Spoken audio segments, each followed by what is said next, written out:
Assalamu alaikum. I'm Mohammad Abubakar and welcome to another video on the platform of Amaj Marketing. हमारी आज की video is about the new tax which has been implemented on property जो कि 7E के नाम से है। तो हम इसके बारे में बात करेंगे कि what is this tax और इसके अंदर क्या क्या exemptions हैं और इसके बारे में क्या तरीक़ाकार वज़ा किया गया है। प्रॉपर्टी टैक्स 7E जो है वो डीम रेंटल इनकम का टैक्स है। इसके बारे में ये कहा जा रहा है कि फॉर एग्जांपल आपकी कोई प्रॉपर्टी है तो ईयर एंड पे उसकी फेयर मार्केट वैल्यू को देखा जाएगा और उसकी 5% ऑफ द वैल्यू को डीम रेंटल इनकम कंसिडर किया जाएगा और उस इनकम का 20% एज टैक्स जो है वो FPR को जमा कराना होगा। सो बेसिकली अगर इसको हम कैलकुलेट करें तो this would be 1% of the fair market value.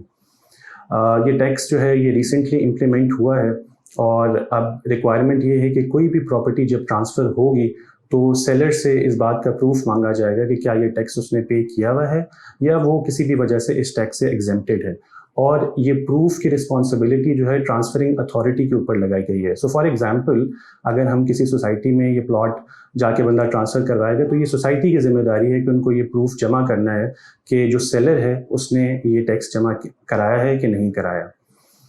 इसमें एग्जेम्पशंस क्या क्या हैं?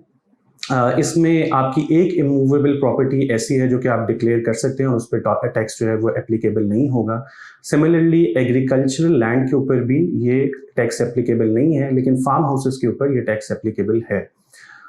सिमिलरली आपकी कोई रेंटल प्रॉपर्टी हो जिसकी रेंटल इनकम आपको रिसीव हो रही हो और इस रेंटल इनकम को आप डिक्लेयर भी कर रहे हो और उसके ऊपर टैक्स भी दे रहे हो, इन दैट केस भी वो प्रॉपर्टी इस टैक्स के अंडर नहीं आएगी।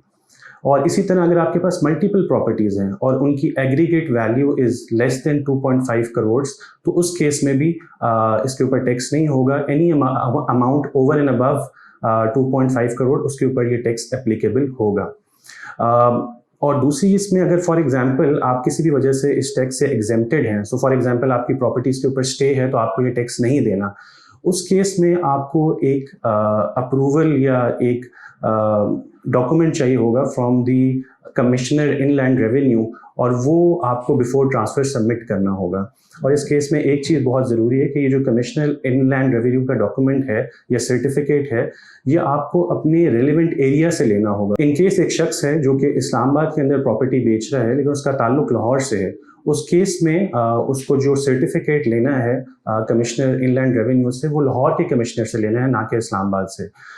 इस चीज़ का ओवरऑल इम्पैक्ट मार्केट के अंदर क्या होगा, इसका इम्पैक्ट फ़िलहाल तो काफ़ी नेगेटिव देखा जा रहा है, जिसकी वजह से क्योंकि एक मेजर रीज़न ये है कि ट्रांसफ़र्स रुक चुकी हैं। लोग जो है इस टैक्स के बारे में अभी तक पूरी तरह आगाह नहीं है और इसके बारे में पता किया जा रहा है। और जैसे एक मार्केट का ट्रेंड है कि जब भी टैक्सेस बढ़ते हैं तो जो है वो प्रॉपर्टी की मार्केट नीचे जाती है। मज़ीद टैक्सेस के बारे में मालूमात के लिए आप अपने टैक्स कंसल्टेंट को रब्ता कीजिए और 7E से मुताल्लिक़ अगर आपके मज़ीद कोई क्वेश्चंस हों तो you can contact us. Thank you for watching this video.